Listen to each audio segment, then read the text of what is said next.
En cualquier lugar que es colonial, la iglesia y el cabildo y la fuente, y en esto es un elemento que también tiene que ver con España, con el Imperio Romano y con los árabes. El agua es, desde la antigüedad, para las diferentes naciones europeas y las diferentes religiones del libro, como los musulmanes, lo vemos esto en Andalucía, en muchos lugares, la necesidad de la representación del paraíso. El agua aquí era muy preciada. Los aguateros llegaron a cobrar mucho dinero por ello. Y este era el lugar, en la calle de las Carreras, en la calle de los Oficios, que los domingos era el lugar en el cual se salía a comprar la fruta y la verdura, y en el cual además salían en comparsa los negros esclavos a hacer lo que se llamaba el candombe. Y en los colores que llevaban en sus ropas, llevaban a sus nacionalidades. ¿Vos sabías qué significa agrupación Lugola o Lugolo? Lugolo es blanco pintado de negro. Y ese blanco pintado de negro con el piano, el chico y repique, iba a dejar ese ritmo popular que escuchás desde el estadio en el fútbol a las llamadas a sus dioses. Estamos hablando del carnaval. En este mismo lugar circulaban. La fuente que tenemos aquí, a quienes les guste la historia, les guste lo esotérico y les guste todo lo conspiranoico, lo que tenga que ver con las parcelas de poder en nuestro país, porque parte de la construcción de nuestro país está dada por gente vinculada a la masonería, como fue el caso de Fructuoso Rivera, y gente vinculada al catolicismo, como el caso de Manuel Oribe. Estamos hablando de esos dos primeros partidos, blancos y colorados, que llegan a tener una guerra a nivel nacional. Esa guerra que incluso está representada en nuestra ciudad y aquí en la Ciudad Vieja también, porque así es como se le dice a la parte colonial. No pudimos, desgraciadamente, ingresar a la iglesia matriz de Estado Lindo porque hubieran visto la representación de ese teatro barroco. No nos olvidemos que la alfabetización en esta zona del mundo llevó un buen rato, incluso se logra a finales del siglo XIX, y esta fuente que tenemos aquí, que tiene una serie de representaciones, vemos allí pequeños dragones, vemos allí incluso en el medio signos que tienen que ver con la masonería, el triángulo isósceles, esa escuadra, ese compás y ese marrón que, porque para decirlo, masón significa albañil, y eran quienes tenían los secretos de la construcción de las capitales medievales en Francia, como lugares de poder que tienen que ver con la independencia de nuestro país, porque Guillermo III de Inglaterra es quien en determinada medida, junto al conde de Aranda dentro de la corte española, iban a hacer lo suyo para que la independencia de las colonias americanas le favoreciera. ¿Por qué este punto tan estratégico? ¿Qué tenía esta pequeña ciudad al sur? Primero que nada, lo que tenía era un puerto natural, un lugar para además hacer una fortificación y además para hacer un puerto comercial. Ya sabemos que aquí no había ni plata ni oro, y en tiempos de imperios metalistas había que buscar otra cosa. ¿Y cuál era? La entrada del río Uruguay llegaba al Paraná, llegaba al Amazonas. Un visionario andaluz, Miguel de Ergandarias, hijo de andaluces, un criollo, pero él seguía siendo andaluz, y recalco esto, el grupo de las nacionalidades fue algo que se dio durante mucho tiempo, hasta incluso después de la independencia. Esta plaza y lo que tenemos enfrente, el Cabildo. Si nosotros vamos a Canarias y vamos a ver muchas casas acá, parecida en sus formas, en las rejas con arabescos Andalucía, pero también con las rejas rectas y casas de colores a lo que es Tenerife o Islas Canarias. Un poco para decirle a la gente que el pasado, el presente y el futuro tienen que ver con nuestras identidades y lo que venían trayendo nuestros abuelos y bisabuelos a este punto del mundo. Hoy el Cabildo es un museo histórico y tenemos las cifras arriba, 1810, 1868. ¿Qué tiene de importancia esto? En el sistema de la Casa de Indias, el Cabildo fue la institución que encontró, y tenemos que tener en cuenta que recién con Carlos IV, el Borbón austríaco, hay una división de poderes en todo lo que son las colonias de Casa de Indias. ¿Qué tiene de importante de esto? No solo que era el lugar del gobierno, sino que fue además el palacio de gobierno durante mucho tiempo, hasta que nos hizo el palacio legislativo. Pero hay una pequeña historia que yo les quiero contar acerca de esto, y que conjunta a las diferentes nacionalidades y a aquellos que querían hacer de esto tan pequeño una nación.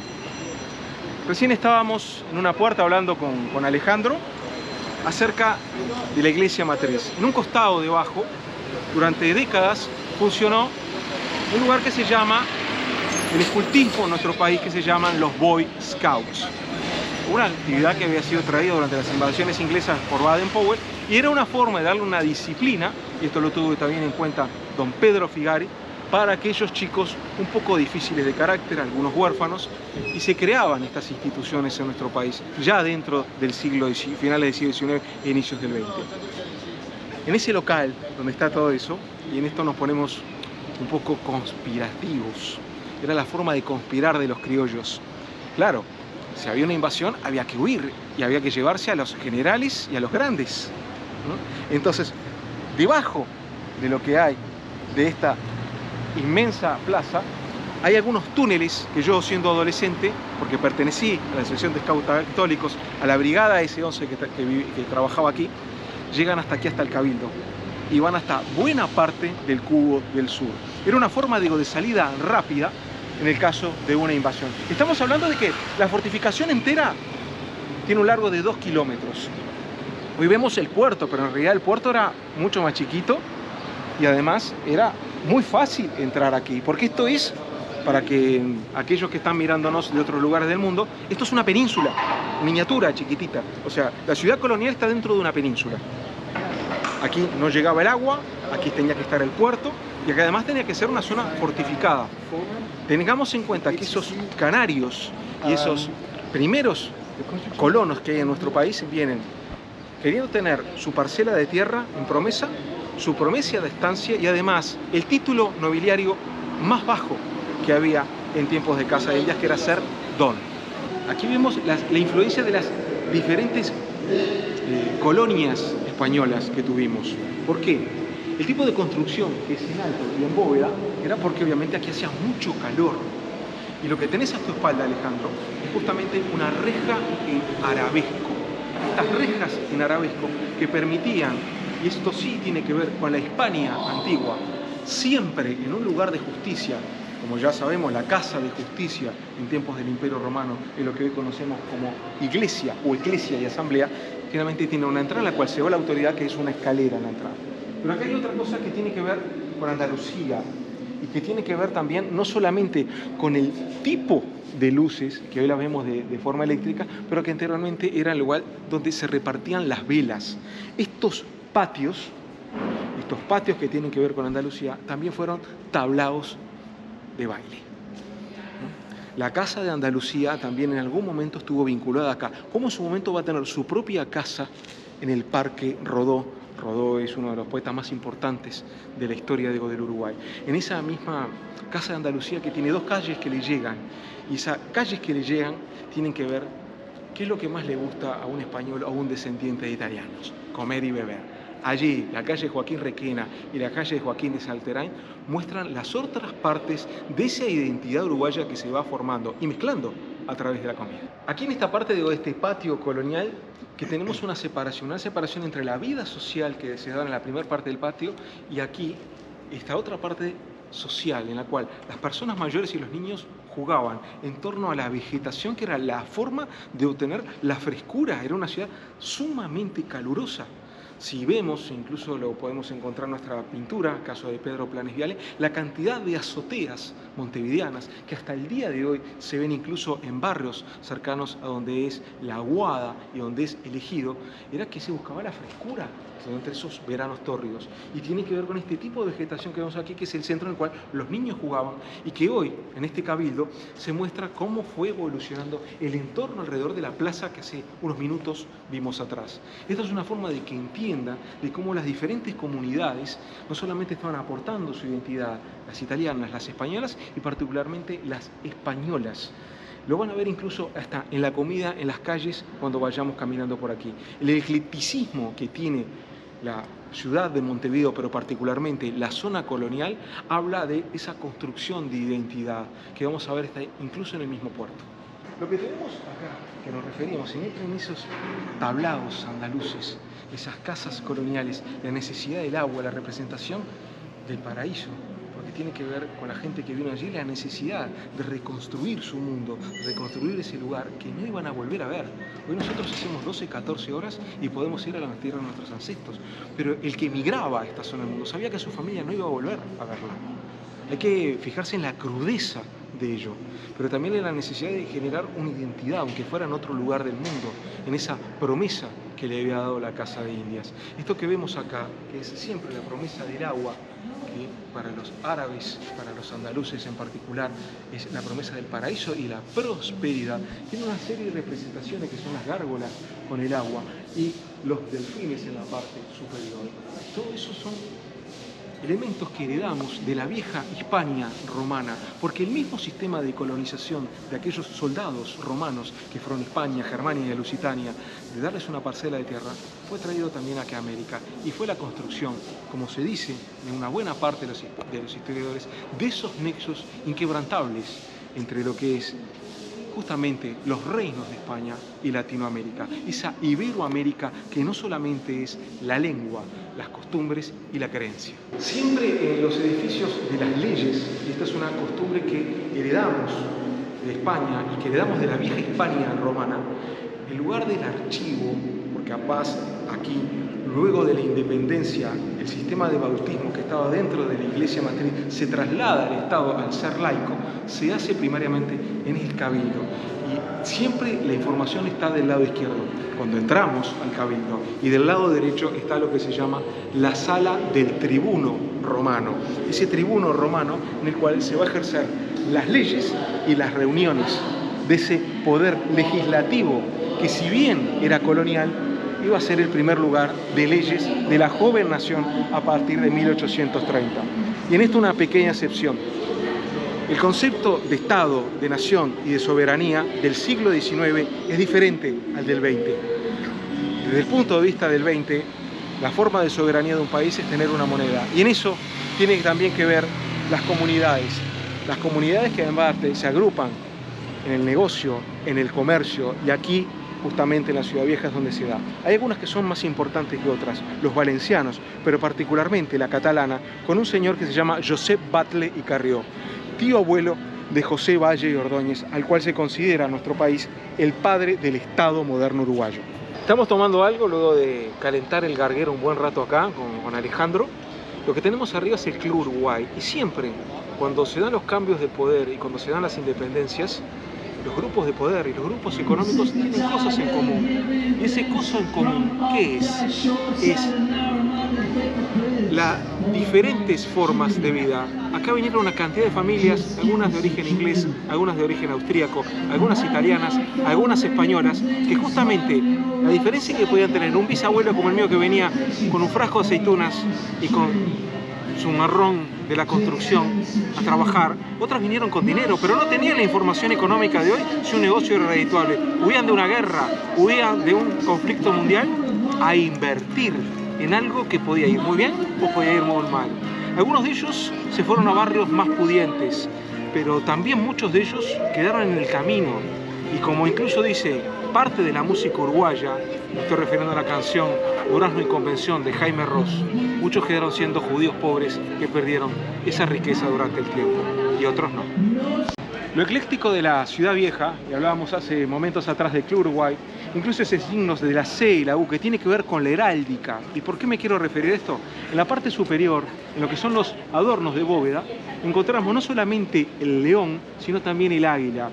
Aquellos que les gusta el fútbol y ven ese escudo de la selección española que tiene los dos pilares de Hércules, y por allí también hay un águila y por allí también hay un león, son símbolos que tienen que ver con la iconografía, sí republicana de parte de los ingleses, pero sí también con la casa real. Nos estamos refiriendo, digo, naturalmente a los Borbones. Y eso está dentro de la ciudad.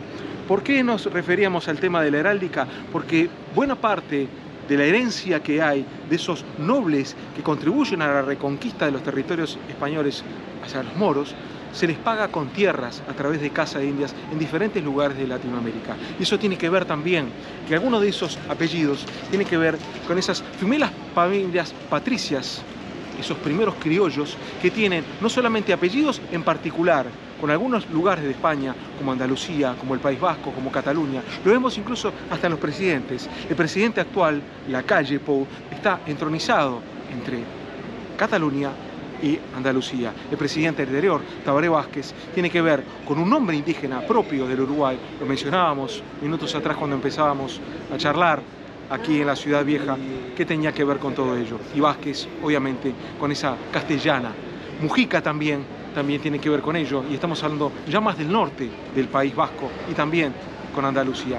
Toda esa mezcla de familias y de nacionalidades que conforman lo que va a ser la identidad y la nacionalidad uruguaya, que vamos a ver en este territorio tan pequeño pero tan rico en historia en diferentes siglos de nuestro país. Estamos en la calle Ituzaingó, que es un nombre indígena. ¿Pero qué tenemos? Tenemos lo que se llamaría en España una panadería, una bollería. Y lo que vemos son productos que son típicamente de la repostería de diferentes lugares de España. Obviamente no le voy a enseñar a los españoles acerca de su comida, pero sí decirles que la misma se mezcló. Y vas a ver elementos de diferentes fiestas españolas, sea de Valencia, sea de Cataluña, sea de Andalucía, del País Vasco o incluso hasta de Valladolid. Vamos a encontrar diferentes comidas, diferentes formas.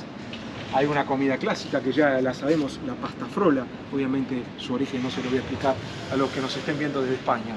Otra cosa importante, nos vamos a acercar a dos lugares históricos que tienen que ver con el siglo XIX y con el siglo XX. Nos estamos refiriendo a las invasiones inglesas y a la primera batalla naval del siglo XX, de la Segunda Guerra Mundial en el mundo. Y la historia, la leyenda se hace presente. El Admiral von Graf Spee. No en este preciso momento. Estamos en la calle Ituzaingó, estamos llegando a un lugar que es importante, que tiene que ver con la entrada del ejército inglés, las invasiones inglesas, lo que querían los ingleses, que tiene que ver con la independencia, digo, del Uruguay. Se hace todo un erario popular acerca de que los ingleses querían parar, mediante la creación de Uruguay y la influencia diplomática de Lord Ponsonby, la creación de una megapotencia entre Brasil y Argentina, y en realidad no tiene nada que ver con ello, porque la conformación y la independencia del Brasil es muy diferente, incluso en su formación como colonias, un sistema de capitanías, solo 2 capitanías, tuvieron a la corona portuguesa allí conviviendo con ellos, y ese sentimiento de nacionalidad se dio muy temprano porque los primeros colonos dentro del sistema de colonización portuguesa gobernaron en forma directa. Aquí se dio recién en la segunda y en la tercera generación que tuvieron un poder real dentro del cabildo. Entonces, justamente, ¿por qué llegamos a esta zona y por qué veíamos recién? Porque veíamos las diferentes influencias arquitectónicas. Podíamos ver la influencia de Canarias y también la influencia de Andalucía, que está muy presente. Si nos vamos al siguiente departamento, luego de Montevideo, en Canelones, las casas con tejados te recuerdan a la antigua Córdoba, y los sistemas de enrejados con sus arabescos tienen mucho que ver con lugares como Granada. En las formas militares antiguas a esto se le dice un cubo de combate. ¿Por qué justamente lo que tenemos acá? Son diferentes formas en las cuales los cañones, que se les insertaba la metralla por atrás y tenían una mecha en la forma de adelante, podían ser llevados hacia atrás adelante mediante ruedas, como vemos aquí, y se recargaban unos y otros. Y mientras tanto, los soldados iban no solamente preparándolos, sino preparándolos además para tener otras partes. Además de ello, lo que tenemos aquí muy importante de frente es el templo inglés. Por eso hablábamos, una ciudad de Montevideo colonial que además de ser católica era tolerante, porque en estas mismas formas que hoy vemos, como la Rambla de Montevideo, que fue la primera rambla portuaria, y vemos algunos restos incluso de ello, se dan 2 momentos históricos muy importantes. Y los argentinos le vamos a tirar la oreja. Este es el lugar en el cual empezaron las invasiones inglesas. Esas invasiones inglesas y esa administración que durante un buen tiempo, en tiempo de Bruno Mauricio Zavala, hicieron que las Islas Malvinas fueran orientales. Pero además de eso, este templo inglés, que representa la otra parte de la espiritualidad que había aquí, que convivía a su vez con el candomble de los negros, la mayoría de ellos venían de Congo y de Nigeria, fue el lugar, el primer lugar de entrada, aquí donde estamos parados, de esa fuerte emigración forzada de los negros esclavos que traen los ingleses. Uno de sus intereses en el Río de la Plata justamente era poder navegar a ambos lados del río para entrar al río Paraná y llegar al Amazonas. Esa gran riqueza que aquel visor que fue Hernandarias, este lugar era la mina del cuero, y estamos hablando de que la banda oriental en ese momento tenía menos de 60.000 habitantes. Pero hay otro momento de la historia del cual estamos muy cerca de aquí, que se llama la primera batalla naval de la Segunda Guerra Mundial. Nos referimos a la leyenda, el mito aún viviente, porque aún está en estas aguas, cerca de las orillas de este río de la Plata. Nos referimos al Admiral von Graf Spee. Esta pequeña parcela que vemos aquí se le decía la playa de los ingleses hasta el día de hoy. Y del otro lado tenemos otro momento importante que se llama el dique de Magua. El puerto tenía una sección militar, una sección comercial y otra, como en cualquier puerto, en la cual se reparaban los barcos, fueran militares o fueran civiles. Para eso, en algún momento, el dique de Magua tuvo su importancia. Es importante dar una pequeña referencia. Estás en el estuario más largo y ancho del mundo. Son casi 600 kilómetros en los cuales hoy tenemos el agua verde, pero generalmente está de color marrón. Aquí se mezclan, empiezan a mezclarse, y recién en el departamento de Rocha, casi unos 250 kilómetros de aquí, pasamos realmente al océano Atlántico. Es una pequeña excepción porque además en el sonar de los radares, y por eso la anécdota acerca del Graf Spee, el agua salada y el agua dulce, el agua de río y el agua de océano incidían en los mismos y en la velocidad que podían tener esos buques en batalla. Una de las cosas importantes en la ciudad es que los primeros gremios de trabajadores, los primeros sindicatos, los más importantes obviamente son los portuarios, seguidos obviamente de los bancarios. Y estamos justamente en esa zona en la cual hay dos puntos emblemáticos, lo que viene a ser la sociedad de deportes del sindicato de los bancarios y por otro lado, alguien que ha sido importante, tal vez en el anonimato para muchos que lo ven desde fuera del país, que es el judaísmo, la fuerte presencia en nuestro país. No nos olvidemos que Uruguay formó parte activa de lo que fue el bloque aliado de la Segunda Guerra Mundial y muchos judíos que salían de los campos de concentración terminaron en nuestro país. Muchos de ellos vinieron con sus capitales.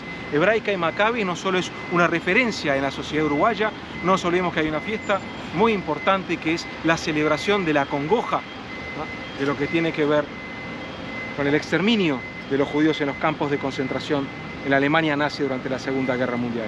Muchas de las obras que podemos tener aquí, que forman parte de lo que es el camino de la memoria, no solamente de la dictadura militar del año 34, sino también la del 73 al 85, tienen su que ver en que muchos pertenecientes a la comunidad judía estuvieron defendiendo durante la dictadura misma, a través de la cultura y a través de diferentes ámbitos, el sistema democrático en nuestro país. El Fun Fun es uno de esos bares de finales del siglo XIX, pero además tiene una serie de características, que es una bebida muy popular que se llama la uvita. Y aquí también en esta zona, una de estas bebidas más populares, que son el medio y medio, que es un vino dulce mezclado con vino blanco y gas, como si fuera un espumante. Es la bebida tradicional uruguaya que se come con la carne asada y con las ensaladas. Eso obviamente en el mercado del puerto, en el cual la construcción tiene mucho que ver con el hierro y con el vidrio, y con Inglaterra particularmente, porque el siglo XIX hasta mediados del XX es esas potencias que están pugnando por mostrar cuál es su tecnología, incluso en lo que tiene que ver con la arquitectura. Estábamos bordeando y estamos en el final de la ciudad vieja, de la zona colonial, y tenemos edificios del pasado y edificios del presente. Por ahí se nos asoma el Palacio Salvo, un lugar emblemático que tiene un hermano gemelo en la Argentina. Ese Palacio Salvo que además albergó la primera antena de televisión del Canal 4 de la familia Romay, justamente, que tienen capitales importantísimos, ya lo sabemos, en la República Argentina. Ese mismo Palacio Salvo, y quiero hablar de un uruguayés, nos van a tirar la pica en el canal seguramente los argentinos. En ese lugar, por primera vez, el himno, canción que llevaba una orquestina, una comparsita, como dicen los italianos, esa canción generada en esa tonada universal del tango por Matos Rodríguez, justamente, que tenía una conversación, siendo hincha del Club Nacional de Fútbol, como tuvo Alejandro, con Jaurés Lamarque Pons, obviamente un antepasado de Diego Forlán, jugador de fútbol, en la cual ellos se hablaban de esa pugna que hay, porque la religión del Uruguay, y esa es la religión moderna justamente de este sistema democrático, que ha tenido sus vaivenes, sus idas, sus subidas y sus bajadas, pero que esa convivencia entre católicos, musulmanes negros, blancos, inmigrantes y criollos, se signa en algo que es su religión universal, el fútbol. Jaurés Lamarque Pons le decía a Matos Rodríguez: serás eterno como el tiempo y florecerás en cada primavera, y ojalá que el destino te dé una larga vida para que puedas ver el cielo pintado de negro y oro de las glorias del Peñarol de los Milagros. A mis espaldas tengo el futuro del Uruguay. Ese futuro del Uruguay que contó muchísimas cosas, momentos difíciles, momentos de gloria, momentos de miseria, de pobreza. Esa ciudad de Montevideo que vemos, moderna, a mis espaldas, cuyo nomenclator hablábamos hace un rato, Juan Andrés Lamas. Algunos católicos, otros masones, otros colonos, otros criollos, otros inmigrantes. Ese Palacio Salvo, que es una empresa faraónica y una belleza arquitectónica que tenemos junto con aquellos medio hermanos que nos llevamos más o menos bien, más o menos mal, sea en el fútbol o en otra cosa de la vida, como son los argentinos. Uruguay es un país que se independiza de varios imperios e incluso de su hermano, de la Argentina. Porque alguien como Lavalleja decía en la Declaratoria de la Independencia que ya estábamos prontos para unirnos a la gran nación argentina. Pero las identidades que fuimos creando, e incluso en el propio sentido austero del gobierno, como es el Palacio Esteves, sin la grandiosidad que tenían otros palacios de gobierno de otros lugares de Latinoamérica, esa austeridad que nos representa, pero con esa siempre llamada, como se dice aquí, la garra charrúa, esa garra charrúa que es reponerse y pasar por arriba de las grandes dificultades, sea una enfermedad, sea un problema de vida, e incluso en esa religión que tenemos que se llama el fútbol. Pero hay alguien en ese sentimiento patrio, en esa construcción republicana que es el Padre Nuestro Artigas, y en esa convivencia que tenemos entre uruguayos, entre ateos, entre musulmanes, entre católicos y entre aquellos que pueden profesar una secta o religión diferente. Artigas es el padre sin quererlo, porque él no tenía como proyecto el Uruguay, sino una federación de territorios llamadas las Provincias Unidas del Plata. Tal vez fue, como se dice al día de hoy, hay demasiadas pruebas, traicionados por sus generales, pero esa actitud paternal en esta misma plaza que tiene muchos elementos arquitectónicos y de cantidad de palmeras, con buena parte de esos generales que pertenecían a la masonería y que conspiraban con aquellas formas totalitarias que tenían los diferentes imperios que trataron de estar sobre el territorio de la banda oriental, hoy llamada República Oriental del Uruguay. Ese mismo territorio hoy que se agranda, que se ensancha y que se conoce en el mundo como los uruguayos, como los charrúas, y ese orgullo de llevar la camiseta celeste y dimensional, aquel padre Artigas, como aquel mariscal Nasasi, que a través de una de las calles que recorrimos hoy, la calle de los Buenos Aires y la calle de la Rambla, en el 24 y en el 28, mediante una patriada de alguien que proyectó hacia el futuro, un hombre que eligió a unos grandes jugadores de fútbol, Atilio Narancio, que hipotecó su casa para llevar a aquellos que llevados por un mariscal de campo, un patrón de cancha, como se decía en aquella época, aquel que trabajaba en una marmolería, que además había trabajado en la construcción como buena parte de esos jugadores de fútbol, habían construido la gloria con la visión de ese hombre que tenía dinero, pero que hipotecó atrás de un sueño la realización de algo que también otros criollos, a su manera, llevaban en algo que no tuvimos la oportunidad de hoy porque no está dentro de la Ciudad Vieja, que son las casas del fútbol, las casas de deportes, las plazas de deportes que están en todo el país, que hicieron en ese templo ateo una religión en la cual siempre se ve la imagen de Artigas, ese pater noster, que sin ser católico y sin profesarlo en forma directa y teniendo una serie de obras, entre ellas las instrucciones del año 13, la separación de la Iglesia del Estado le permitió a aquellos que profesaran una religión ser parte de la construcción del Uruguay. Y esa es el concepto de la Suiza de América. Con sus imperfecciones no tenemos el voto consular, no tenemos el voto universal en otras tierras. Y puede ser una de las cosas que cuando alguien se baja de un avión le duele, que quiere ver que esas lágrimas nos vuelvan a caer y que podemos decidir, como en aquella comparsita, como en aquella oda de Beethoven, el himno de la alegría de cada día de ser uruguayo.